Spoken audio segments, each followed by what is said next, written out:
नमस्कार, आप देख रहे हैं दूरदर्शन हिमाचल। स्वागत करते हैं आप सभी का कार्यक्रम वागधारा में। एक ऐसा कार्यक्रम जिसमें आपसे रूबरू होते हैं ऐसी विभूतियाँ, जी हाँ, जिनका सरोकार साहित्य से होता है और आपका भी सरोकार वो साहित्य से करवाते हैं। साथ ही साथ समाज को नई चेतना और नई राहें भी दिखाते हैं। ऐसी ही साहित्य विभूति आज हमारे साथ कार्यक्रम में मौजूद है।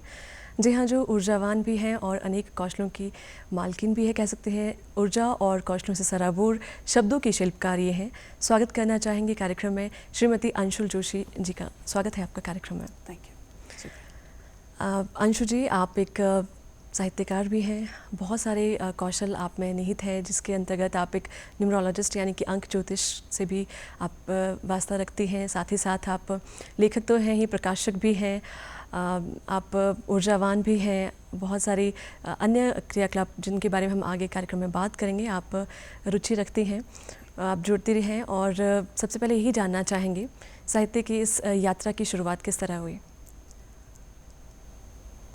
मेरी जो साहित्य से जुड़ने का शुरुआत मेरे बचपन से हुई। मैंने अपने पिता को बहुत जल्दी खो दिया था, तो मैं 11 साल की उम्र में खो दिया था। तब उस टाइम पे एक बहुत अकेलापन सा, खालीपन महसूस होना शुरू हो गया था ज़िंदगी में। बट उसको निकालने का जो एक ज़रिया ऑटोमेटिकली, मतलब खुद ब खुद वो सामने आया, वो था कि मैं एक कागज़ पे कुछ लाइनें लिखते रहती थी। कभी 2 लाइनें, कभी 4 लाइनें, कभी तो शुरुआत हुई उससे पोइट्री फॉर्म में। तो जब पोइट्री फॉर्म में हुई तो वो स्लोली और ज़्यादा डेवलप होता चला गया। तो उसका मेरा इंटरेस्ट भी, बिकॉज़ जब मुझे लोगों से सुनने को मिलता था कि हाँ, ये तो बहुत अच्छा लिखा है, जो मैं नेचुरली आता था मुझे लिखना, बट लोगों को लगता था कि ये तो बहुत मेहनत का काम है, बहुत अच्छे से लिखा है। तो मुझे ऐसा लगता था कि हाँ, मुझे ये मेरे अंदर है ऑलरेडी। तो मैंने उसको धीरे धीरे उसको डेवलप करना शुरू कर दिया उसको। तो जो आपकी कलम से पहली बार जो आपकी रचना आपने रचित की थी, उसके बारे में क्या कुछ याद करना चाहेंगे? फर्स्ट 2 लाइन्स मेरे पापा की डेथ हुई थी, तो उस टाइम पे जो 2 लाइन मुझे याद, जो फर्स्ट टाइम लाइन जो मैंने लिखी थी, उसका one of the lines was कि मैं इंग्लिश में लिखती हूँ, तो मेरा ज़्यादा होल्ड जो है वो इंग्लिश लैंग्वेज पे पोइट्री में रहता है। तो मैं उसमें वो लाइन थी कि the loneliness feels heavier than the words. तो ये मेरी फर्स्ट लाइन थी, और एक 4th क्लास का बच्चा थी मैं, 11 साल, 11.5 साल की उम्र में। तो ये मेरी लाइन थी जो मुझे अभी भी हमेशा याद रहती है, loneliness feels heavier than the words. कि फीलिंग तो है, बट शब्दों से बहुत भारी है। जी, बेशक आप अंग्रेज़ी भाषा में लिखती हैं, लेकिन अपने शब्दों और भावों के माध्यम से आप हर किसी पाठक के साथ जुड़ती हैं। और शायद इसीलिए अभी तक आपने लगभग 15 पुस्तकें जो हैं रचित की हैं, और जिनमें 11 पुस्तकों को बेस्ट सेलर के तौर पर जाना जाता है। आपका अपना एक पब्लिकेशन हाउस भी है। परिवार की आप बात कर रही थी, पिताजी से आप काफ़ी प्रभावित रही हैं, और शायद आप एक शहीद परिवार से भी संबंध रखती हैं। कैसा आपको लगता है, क्या कुछ कहना चाहेंगे?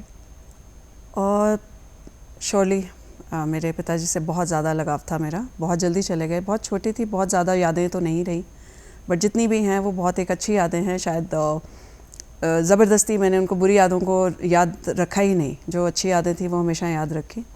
और जहाँ तक शहीद परिवार होने की बात है, शहीद परिवार एक बहुत मुश्किल वर्ड है, ये बहुत मुश्किल शब्द है। इस चीज़ को एक आपको अपनी ज़िंदगी में उतार के लेके आने के लिए आपकी रिस्पॉन्सिबिलिटी बढ़ती है, आपकी ज़िम्मेदारी समाज की तरफ बढ़ जाती है, आपको एक अलग नज़रिए से देखा जाता है।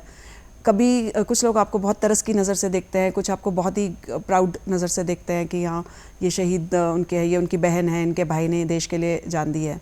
बट जो नज़रिया हमारी तरफ से होता है, जो परिवार की वैल्यूज़ हैं, वो एक बहुत ज़्यादा रिस्पॉन्सिबल हो जाती हैं। बिकॉज बहुत सारी चीज़ें होती हैं, क्योंकि आपको ऐसा लगता है कि कुछ टाइम तक तो बहुत सारी नज़रें आपकी तरफ हैं, जी, है ना। बिकॉज आप कंपेयर किए जाते हो जो नहीं है, जिसने देश के लिए जान दी है, हम बहुत उसके लिए बहुत गर्व महसूस करते हैं, बट कई बार हम बहुत छोटे पड़ जाते हैं उसको मैच करके, अब उसकी जो वैल्यूज़ हैं और उसका जो स्टैचर है उसको मैच करते हुए कई बार खुद को बहुत छोटे महसूस करते हैं हम। तो ज़्यादा तो ये है कि शहीद परिवार बहुत बहुत मुश्किल शब्द है, बहुत जो लोग उससे गुजरते हैं जी। ये बहुत मुश्किल है, अपनों को खो देना और ऐसे खो देना आसान नहीं है। बिल्कुल आपके माध्यम से हम आपके परिवार को और उन सभी शहीद परिवारों को भी नमन करना चाहेंगे जिन्होंने देश की आज़ादी के लिए स्वाधीनता संग्राम में अपनी आहुति दी। और साथ ही इस वर्ष जिस तरह से हम जानते हैं हम वंदे मातरम गीत जो कि हमारा राष्ट्रीय गीत है इसकी 150वीं वर्षगांठ मना रहे हैं, तो आप किस तरह देखती हैं इसे? जो हमारा राष्ट्रीय गीत है ये वंदे मातरम, तो जैसा हम सारे जानते हैं कि इसको लिखा तो बंकिम चंद्र चटर्जी ने था। तो शुरुआती तौर पे क्या हुआ कि 7 नवंबर 1875 में इसको उन्होंने 4 पंक्तियाँ लिखी। वो इसमें थोड़ा कंट्रोवर्सी है कि वो ट्रेन में जा रहे थे या नदी के किनारे बैठे थे, तो उन्होंने लिखी 4 पंक्तियाँ। तो उन्होंने लिखा सिर्फ अपने देश को, अपनी धरती को देखते हुए, जब उनका किसी एक हादसे की वजह से एक बुरा एक्सपीरियंस जो उनके साथ हुआ उसकी वजह से उनका जो इंक्लिनेशन था टुवर्ड्स मदर इंडिया वो बढ़ा, तो उन्होंने उसको देखते हुए ये लाइंस लिखी। तो उन्होंने पहले तो देश को एक माता के रूप में देखा, तो वो पहले ही बहुत रिस्पेक्टफुल था, और जब उन्होंने उसको देखा तो उन्होंने उसके ऊपर 4 पंक्तियाँ लिखी। बट वो पंक्तियाँ लिखी गई सिर्फ, उसके बाद काफ़ी साल के बाद जो ये पंक्तियाँ उन्होंने एक आनंद मठ करके एक उपन्यास लिखा जो बहुत फेमस था, तो उसमें एक सन्यासी थे, उन सन्यासी के मुंह से ये जो था पंक्तियाँ बुलवाई गई, इसमें और ऐड किया गया। जो शुरू की 4 पंक्तियाँ थी ये तो मेरे ख्याल से संस्कृत में लिखी गई थी, बट जो बाकी के इसमें 4 पैराग्राफ्स और ऐड हुए वो सारे बंगला और संस्कृत को कंबाइन करके लिए, कुछ शब्द बंगला से लिए गए थे, कुछ संस्कृत से लिए गए थे जी। और राष्ट्रीय गान तो ये तब बना जब पहली बार कांग्रेस के किसी सेशन में रविंद्रनाथ टैगोर ने 1896 में इसको गाया। तो इनके गीत जो उसकी धुन थी और उसको गाया रविंद्रनाथ टैगोर एक बहुत ही जानी मानी हस्ती हैं, हमारे नोबेल प्राइज़ विनर हैं फर्स्ट लिटरेचर के। तो उन्होंने जब इसे गाया तो ये जो गान था इसका जो एक्सेस था, जो इसकी रीच थी, ये एक नॉर्मल जनता तक आई। अभी तक ये सिर्फ एक उपन्यास का हिस्सा था, इसे उपन्यास में पढ़ा जाता था, डिस्ट्रीब्यूशन इसकी अच्छी थी, लोग पढ़ते थे, उस टाइम पे उपन्यास पढ़ते थे। बट ये नज़र में और ये तब इसकी मान्यता तब बढ़ी जब रविंद्रनाथ टैगोर जी ने इसको गाया। बिल्कुल एक कलम का ही करिश्मा ये रहा है जिसने पूरे राष्ट्र को एक सूत्र में बांधने का कार्य उस समय किया। आगे बढ़ते हैं और जानना चाहेंगे किस तरह से, अगर बात करें, आपका अपना एक पब्लिकेशन हाउस है और हिमाचल का ये शायद पहला पब्लिकेशन हाउस भी है, सेल्फ पब्लिशिंग जी। तो इसके तहत आपने 15 पुस्तक जो हैं वो प्रकाशित की हैं, लिखी भी हैं आपने, आपकी रचना रही हैं। क्या कुछ कहना चाहेंगे, कितने संघर्षों का आपको सामना करना पड़ा? एक्चुअली क्या होता है कि जब एक इंसान बहुत छोटे लेवल पे लिखना शुरू करता है, हमारे अंदर, आपके अंदर, सबके अंदर एक राइटर है जी। तो आप कुछ भी लिखना चाहते हो, बट आप, मुझे ऐसा लगता है कि 90% से भी ऊपर के जो लोग हैं उसको छपवा नहीं पाते, और जब तक वो छपवा नहीं पाते तो एक वो सेटिस्फैक्शन, जब वो राइटर है ना, वो अंदर से एक मतलब तृप्ति नहीं है कि मुझे क्या मिला है, मैंने क्या हासिल किया, तो वो उसको एक लिख के लेके आना, दुनिया के सामने अपने थॉट को लेके आना जी। बहुत एक मुझे ऐसा लगता है it's just like the food, एक सोल का, जो राइटर की सोल है उसका फूड है ये, to see the book in the hand, कि ये मेरी किताब है, ये मेरी रचना है। तो पब्लिकेशन को खोलने का वो मतलब मकसद यही था कि हमसे बहुत मुश्किल, मैंने खुद अपनी जो बुक्स पब्लिश करवाई हैं आउटसाइड पब्लिशर्स से, बहुत मुश्किलों का सामना करना पड़ता है आपको। आप लिख लेते हो बट जो आपके असली स्ट्रगल है वो लिखने के बाद शुरू होती है, जब तक वो किताब आपके सामने एक फिजिकल फॉर्म में नहीं आ जाती। तो और जो छोटा राइटर है और जो वो है, वो इतना एक्सपेंसिव प्रोसेस जो है उसको अफोर्ड नहीं कर सकता। तो हमारा आइडिया इसको लेके आने का एग्जिस्टेंस में था कि हर कोई इसको अपनी रचना को प्रकाशित कर पाए, हमसे कांटेक्ट करें, हम उनको पूरा गाइड करते हैं। लाइक हम उनकी बुक्स को एडिट भी खुद करते हैं, फॉर्मेटिंग करते हैं, उसको पब्लिशिंग तक लेके उसको एक प्रॉपर उसमें लेके आते हैं, उसको हम पब्लिश एंड डिस्ट्रीब्यूशन तक हम उसको लेके जाते हैं। तो हमने जो शुरुआत की है अभी छोटे राइटर्स से, हम चाह रहे थे कि जो बच्चे हैं उनकी क्रिएशन है वो बहुत इनोसेंट क्रिएशन है और बहुत सोलफुल क्रिएशंस हैं, बहुत ही यंग सोच है उनकी। तो अभी हमने जो शुरुआत की है, हमने स्कूल से बहुत सारे आर्टिकल्स कलेक्ट किए हैं एक टॉपिक के ऊपर उनसे, तो हम एंथोलॉजीज़ में जा रहे हैं। तो हम सबसे पहले जो शुरुआत करना चाह रहे थे इसमें वो यही था कि बच्चों के एंथोलॉजी फ्री ऑफ कॉस्ट हम उनको करके दें। एक तो उनका कॉन्फिडेंस बढ़ता है और दूसरा उनके पास एक रास्ता मिल जाता है कि अगर वो कुछ लिखते हैं तो वो हमारे साथ कॉन्टैक्ट कर सकते हैं ताकि हम उनकी उसको एक शक्ल दे सकें, उनकी राइटिंग को एक शक्ल दे सकें। जी, बहुत बड़ा आपने बीड़ा उठाया है, आप फ्री ऑफ कॉस्ट इसे पब्लिश करने का कार्य कर रहे हैं। शुरुआत तो हमने ये की है। जी, आपके लिए किसी भी साहित्यिक सृजन में शब्द या फिर विचार पहले आते हैं? ओके, तो जो शब्द है और विचार मेरे ना एक्चुअली नॉटी बच्चे, शरारती बच्चों की तरह हैं ये दोनों। मतलब मैं बहुत स्ट्रगल करती हूँ अपने वर्ड्स और अपने थॉट्स में। जी। तो कई बार थॉट्स आते हैं, तो थॉट्स जब आते हैं तो आप उसको, जब तक आप उसको नोट नहीं करोगे वो थॉट बहुत जल्दी, विचार जो है वो निकल जाता है। विचार बहुत देर तक नहीं टिकता, बिकॉज एक विचार, दूसरा विचार, तीसरा विचार, तो वो एक सीरीज़ में अपने आप को बांधता चला जाता है। जी। बट जब तक आप उसको शब्दों में नहीं डालोगे तो वो विचार आपका मीनिंगलेस है।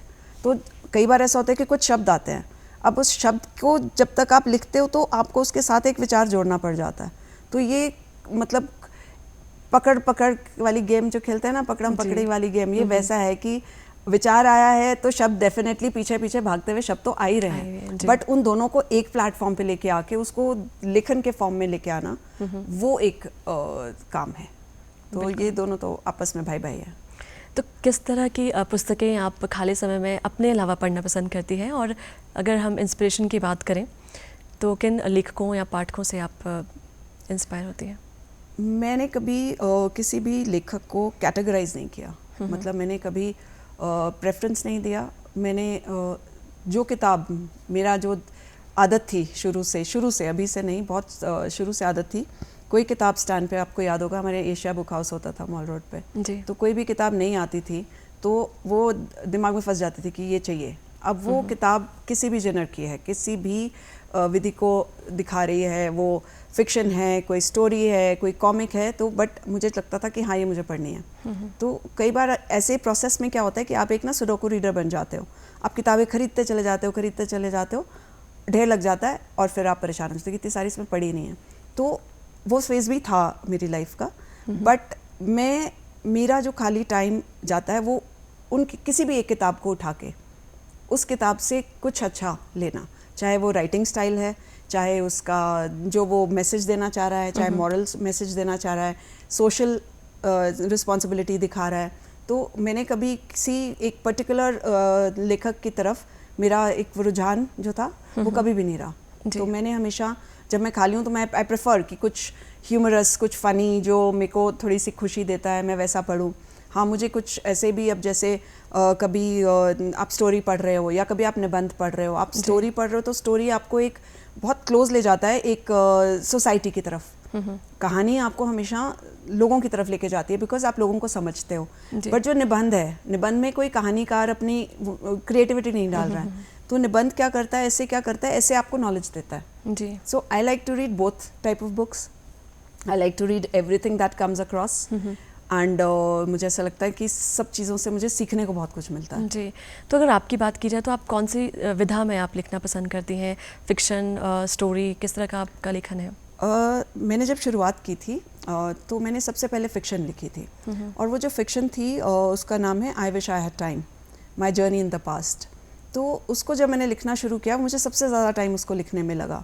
तो वो एक बुक थी जिसमें मुझे ऐसा लगा था कि जो हमारी लाइफ स्टोरी है उसको थोड़ा सा ट्विस्ट एंड टर्न करके एक अच्छी कहानी बन सकती है, मसालेदार, बट ऐसा नहीं हुआ। तो मसालेदार कहानी नहीं बनी, वो एक ऐसी स्टोरी बनी जिसमें इतने सारे लेसन्स थे, क्योंकि उसमें मैंने कोशिश ये करी थी कि मैं आगे से लास्ट तक जाऊं ज़िंदगी के, जिसके बारे में भी लिखा है कि उसके पैदाइश से लेके उसके आखिर जो आखिरत है वहाँ तक जाऊं। बट वो ऑपोजिट हुआ। जब वो बुक एक्चुअली टर्न हुई, जब मैंने बहुत बार उसको लिखा, दोबारा लिखा, पहले तो उसमें लिखते थे पेन पेंसिल से, पेपर पे, डायरी पे लिखते थे, तो 3-4 डायरीज में, मतलब ये चैप्टर इधर, ये पेज इधर। तो इवेंचुअली वो जब बन के आई तो वो एक आखिरत से शुरू हुई जी। एक इंसान जा रहा है और वो इंसान जब जा रहा है तो वो पीछे की तरफ जब आ रहा है, तो वो एक टोटल एक डिफरेंट उसमें ये स्टोरी लिख के आई। तो वो पहली फिक्शन थी जी। उसके बाद बहुत टाइम लगा मुझे फिक्शन लिखने में, अब लिखी है मैंने पिछले साल। उसके बीच में जितनी बुक्स लिखी वो नॉन फिक्शन मुझे खुद बहुत पसंद है वो, इसलिए बिकॉज़ वो किसी को हेल्प कर रही है। वो आपका स्वयं सुधार का एक साधन है जिसमें आप किसी भी टॉपिक पे, अब जैसे मुझे थॉट चाहिए है ना, फॉर एग्जांपल एक बुक थी मेरी 12 ways to slow down, तो उसमें एक थॉट था कि कोविड के टाइम पे बच्चे बस जो 10 घंटे का जॉब है वो 12 घंटे 14 घंटे 18 घंटे वो लैपटॉप पे कंटिन्यूस हैं जी। किसी की कॉल है, किसी को काम करना है, किसी का ये नहीं ख़त्म हुआ, प्रोजेक्ट नहीं ख़त्म हुआ, तो इतना लंबा था। तो वो जो बुक थी वो इस थॉट से आई कि इनको कैसे सिखाया जाए कि स्लो डाउन, जी, थमो थोड़ा सा, धीरे चलो, ये इतना ज़रूरी नहीं है। जिस चीज़ के लिए आप कर रहे हो आप तो कहीं भी नहीं हो इसमें, आपका ऑफिस है, आपका काम है, आपका लैपटॉप है और बस, इसमें सारे में आप कहीं भी नहीं हो, कहीं भी नहीं दिखाई दे रहे हो। तो ये बुक वैसे आई। तो हर एक बुक जो मेरी आई वो एक थॉट एक सिचुएशन के साथ आई और वो ज़्यादातर सेल्फ हेल्प बुक्स थी। आपकी एक पुस्तक बहुत चर्चित रही, थ्रिफ्टी एट 50, तो इसके बारे में थोड़ा बताएं, क्या इसकी थीम रही है, क्या सोच इसके पीछे रही है? ओके, तो जो जिसकी बुक की आप बात कर रहे हो, थ्रिफ्टी एट 50, ये अभी रिसेंटली आई है, वर्ल्ड बुक फेयर में लॉन्च हुई थी ये। तो इसमें मैं खुद एक्चुअली जब मैं 50 साल की होने वाली थी तो मुझे एक इंटरनल स्ट्रेस शुरू हो गया था कि अब क्या होगा। और ये आई थिंक मुझे लगता है सबके साथ होता है, जब आप एज करते हो तो एक हल्का सा डर अंदर सबके अंदर आता है कि आप 50 के हो रहे हो या 60 के आ रहे हो। 50 मतलब 50 नॉट एज 50 नंबर की तरह, बट हाँ एजिंग जो हम कंसिडर करें वो एजिंग है। इट कुड बी वो 45 में भी शुरू हो सकती है, वो 65 में भी शुरू हो सकती है ना। तो 50 सिर्फ एक वो title was like very fancy, thrifty at 50, so we went with 50। So इसमें हमने क्या मतलब मैंने पर्सनली इसके लिए बहुत रिसर्च किया, बहुत सारे लोगों से मिली, बहुत सारे लोगों से समझा कि क्या सोच चलती है उनके, अगर जो ज़्यादा बड़े हैं वो क्या परेशानियां झेल रहे हैं, ज़िंदगी को कैसे ले रहे हैं। कुछ लोग तो ऐसे थे कि उनको लगता है कि बस कुछ टाइम रह गया है, जो मुझे ऐसा लगता है कि मुझे वो उस एक चीज़ ने बहुत हर्ट किया। कोई भी है, जितना मर्जी बुजुर्ग है, जैसा मर्जी इंसान है, जिस मर्जी अपनी उम्र के दौर पे है, उसको वहाँ से आगे अच्छा जीने का एक बहुत अच्छा हक है उसको जी। और वो हमारी सोसाइटी, स्पेशली इंडियन सोसाइटी में हम लोग उसको एक अलग से वो करते थे कि बस आपका हो गया, अब आप किनारे रहिए। तो वो उन लोगों के लिए है जो किनारे नहीं रहना चाहते, बट किसी ना किसी कारणवश मजबूरी से उनको रहना पड़ रहा है किनारे पे। इतना कुछ है, मुझे ऐसा लगता है कि ज़िंदगी तो अब शुरू हुई है। बिल्कुल, जिस तरह से आप कह रही हैं, आपने अभी शुरुआत की है, बहुत सारी चीज़ों की, बहुत सारे कौशल आपके अंतर्गत आपने सीखे हैं। न्यूमरोलॉजी की बात करें या फिर आर्ट की बात करें, तो किस तरह से आप इसे देखती हैं? इस एज पर आकर कैसे इन सब का शौक जागृत हुआ? और मुझे शुरू से लगता था कि जो मेरी एनर्जी है ना, मेरी ऊर्जा है, वो मेरे कौशल को मैच नहीं कर पा रही। तो अगर ऊर्जा को शांत रखना है तो उसको और कौशल चाहिए था, है ना। बहुत सारी आपको अपनी चाहिए है, बिल्कुल चीज़ें चाहिए उसको शांत रखने के लिए। अगर आप उसको फीड नहीं कर रहे हो किसी चीज़ को तो वो वेस्ट जा रही है, वो एक टोटल किसी आपके काम तो बिल्कुल नहीं आ रही, किसी और के काम भी नहीं आ रही। तो जब आप नई चीज़ें सीखते हो, आप उसमें एक नई एनर्जी डालते हो, नई ऊर्जा डालते हो, तो ऊर्जा जो है वो रेप्लिकेट हो रही है, मल्टीप्लाई हो रही है, आपको कुछ देख के जा रही है। तो जो कौशल है और जो ऊर्जा है, ये साइड बाय साइड चलते हैं। अगर आपके पास एनर्जी है और आपके पास डायरेक्शन नहीं है जी, तो आप उस एनर्जी को गलत रास्ते पे ही डालोगे ना। बिल्कुल। और अगर आपके पास कौशल है और आपके पास उसको करने की एनर्जी नहीं बची तो उसका भी कोई फ़ायदा नहीं। तो जब आपके पास एक एनर्जी है और आप उसको एनर्जी को आपको एक डायरेक्शन देनी है तो आपको उन दोनों को साथ लेके जाना पड़ता है। Energy and direction go side hand in hand. बिल्कुल। आप पेंट भी करती हैं, तो कैसे आपका रुझान इस तरफ हुआ साहित्य के साथ साथ? मुझे ऐसा लगता है कि जब आप एक आर्टिस्ट माइंड से हो ना, तो कोई भी चीज़ जो आर्ट से रिलेटेड है, ऑकल्ट से रिलेटेड है, स्पिरिचुअलिज्म से रिलेटेड है, आप ऑटोमेटिकली उसकी तरफ झुकना शुरू कर देते हो। आपका झुकाव उनकी चीज़ों की तरफ ऑटोमेटिकली आ जाता है। मैं कोई मुझे बहुत अच्छे से कभी ब्रश उठाना या स्केल करना, स्केच करना नहीं आता था, बट जब आपका इंक्लिनेशन, आपका झुकाव उस तरफ जाता है कि ये कैसे हो सकता है। और मेरा नेचर जो है शुरू से, आई एम अ लर्नर, मेरे को सीखने में बहुत मज़ा आता है। मतलब मेरा फेवरेट पास टाइम है लर्निंग।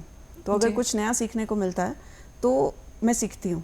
तो इसलिए मुझे जब मेरा इंटरेस्ट इसमें जाना शुरू हुआ, मैंने बहुत सारे लोगों को देखा एग्जीबिशन करते हुए, तो मैं हर रोज़ जहाँ जब भी लगनी कहीं एग्जीबिशन लगती थी मैं रोज़ पहुँच जाती थी और एक एक पेंटिंग को बड़े बारीकी से देखना, क्या करना, फिर धीरे धीरे सीखा और यहाँ तक पहुँचे। बिल्कुल, बहुत खूब। अगर बात करें विश्व साहित्य की, विश्व पटल पर भारतीय साहित्य को देखें, इंडियन लिटरेचर को देखें, तो क्या कहना चाहेंगे आप? इंटरनेशनल लिटरेचर तो एक बफ़े है बड़ा सा जी, और उस बफ़े में जो सबसे ज़्यादा खुशबू आ रही है, जो बफ़े है वो आपका एक इंटरनेशनल साहित्य है जो आप कह रहे हो, है ना, विश्व स्तरीय साहित्य है, और जो उसमें से खुशबू निकल के आ रही है ना, जो आपको अट्रैक्ट कर रही है, वो इंडियन लिटरेचर है, वो भारतीय साहित्य है। कहने का मतलब कि आप बाहर जो साहित्य है वो एक जिसे कहते हैं ना, एक ब्रॉड स्पेक्ट्रम में है, बट उस स्पेक्ट्रम में जो सबसे ज़्यादा ब्राइट चीज़ है हमारे लिए, क्योंकि ये हमारा देश है, हमारी अपना लिटरेचर है, हमारी अपनी सभ्यता है, तो वो एक सबसे जो ब्राइटेस्ट चीज़ है उस स्पेक्ट्रम में, ब्राइटेस्ट लाइट है, वो इंडियन लिटरेचर है।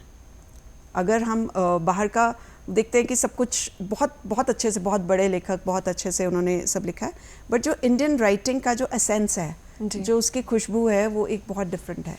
इंडियन राइटर्स एक बहुत अलग तरीके से एक सोसाइटी से जुड़ते हुए उस चीज़ को क्रिएट करते हैं जी, अपने काम को। आप एक महिला लेखक हैं, लेखिका हैं, फीमेल राइटर होने का क्या कुछ एज रहता है या फिर अब क्या सिनेरियो चेंज हो गया है, क्या कहना चाहेंगे? इनिशियली मुझे ना personally, I am sorry but personally मुझे ये क्वेश्चन ही थोड़ा सा, मतलब ये सवाल ना थोड़ा सा अटपटा सा लगता है, क्योंकि वर्ड्स का, थॉट्स का और लेखन का जी कोई जेंडर नहीं है। दिल से आपके थॉट्स आ रहे हैं, ना आपके दिल का कोई जेंडर है, थॉट्स आपके दिमाग में आ रहे हैं, ना आपके दिमाग का कोई जेंडर है, ना आपके वर्ड्स का कोई जेंडर है। तो ये क्वेश्चन एक थोड़ा सा ऐसा लगता है कि हम इसको क्यों अलग अलग बांटते ही क्यों है कि ये एक फीमेल राइटर है, ये एक मेल राइटर है। वर्ड्स एक सिर्फ सिखाते हैं, वर्ड्स एक वो है जिसे कहते हैं ना, जिसकी सिर्फ खुशबू दिखाई देती है, उसमें ये नहीं दिखाई देता कि ये कहाँ से आ रहा है, किससे दिखाई दे रहा है। तो बाकी जहाँ तक कि वो है कि कैसे देखते हो, तो we've come a far long way through जी, बिकॉज पहले जो थे वो जो महिलाएं थी उनको पढ़ाते ही नहीं थे। बिल्कुल, थॉट तब भी होंगे, कहानियाँ तब भी होंगी, है ना, मन तब भी होगा, विचार होंगे, शब्द होंगे, बट उन शब्द को जब ढालना ही नहीं आ रहा था तो कैसे डालते।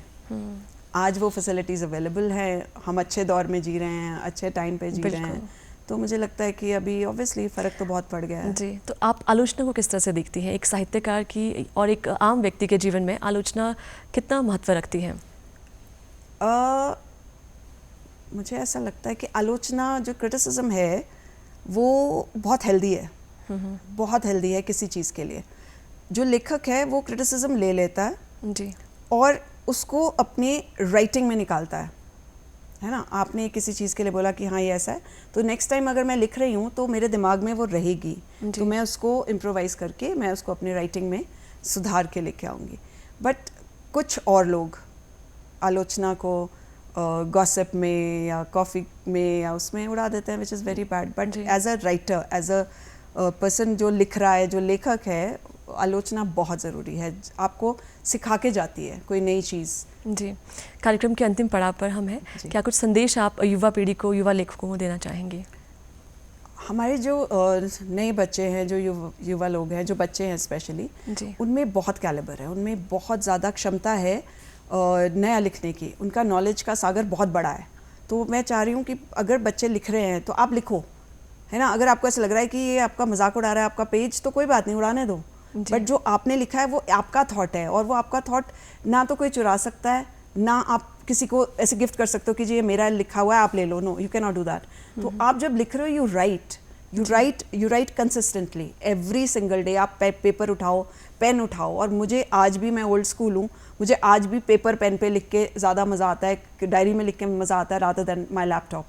तो मुझे बच्चों को यही है कि आपको अगर लिखना अच्छा लगता है जी, आप लिखिए, रोज़ लिखिए, ये मत सोचिए कि क्या लिखा है, आप कभी ना कभी जो आप लिख रहे हैं उसका एक प्रॉपर सेंस ज़रूर बनेगा, और आपकी राइटिंग सिर्फ आपका स्टाइल है, आप सिर्फ आप ही हो वैसे जैसे आप लिख रहे हो जी। भविष्य में हम किस तरह से देखना चाहने वाले हैं अंशु जोशी जी को? क्या योजनाएं रहने वाली हैं आपकी? सोच तो बहुत है जी। तो लेट्स सी, बहुत सारे प्रोजेक्ट्स हैं इन हैंड करने के लिए। तो अभी हम पब्लिशिंग में भी हम हिमाचल से शुरू किए हैं, तो हम इसको थोड़ा सा nation wide pan India start करने की सोच रहे हैं। और दूसरा मैं एक रिकॉर्ड अप्लाई किया है, सो लेट्स सी वो हो जाए। So I am attempting a world record. तो अभी 2-3 प्रोजेक्ट्स हैं इन हैंड जो चल रहे हैं। जी, संस्कृति संरक्षण में अगर बात करें एक साहित्यकार की, तो क्या योगदान रहता है? क्या कुछ कहना चाहेंगे आप चंद शब्दों में? आप समझो, एक संस्कृति क्या है? संस्कृति एक पारिवारिक मूल्य जो हम अपने बच्चों को, फिर बच्चों को, और जो हमें अपने दादा परदादा से मिली है, वो एक पारिवारिक मूल्य है। जी। तो संस्कृति क्या है कि जब एक लेखक उन वैल्यूज़ को अपने किताब में लिख रहा है तो वो आगे जा रही है। बिल्कुल। तो लेखक का तो बहुत बड़ा योगदान है ना, उसको वर्ड्स में लाने के लिए, उसको आगे फॉरवर्ड करने के लिए। जी, बहुत खूब, आपने बहुत अच्छे से इसे समझाया और इतना बड़ा आपने संदेश दिया। कार्यक्रम में आने के लिए आपका बहुत बहुत धन्यवाद। दर्शकों, आज कार्यक्रम वागधारा में हमारे साथ मौजूद थी जानी पहचानी लेखिका और बहुत ही कौशलों से भरपूर श्रीमती अंशु जोशी जी। इनका हम स्वागत करते हैं, धन्यवाद भी करते हैं। धन्यवाद। आज कार्यक्रम में बस इतना ही, दीजिए अनुमति, नमस्कार।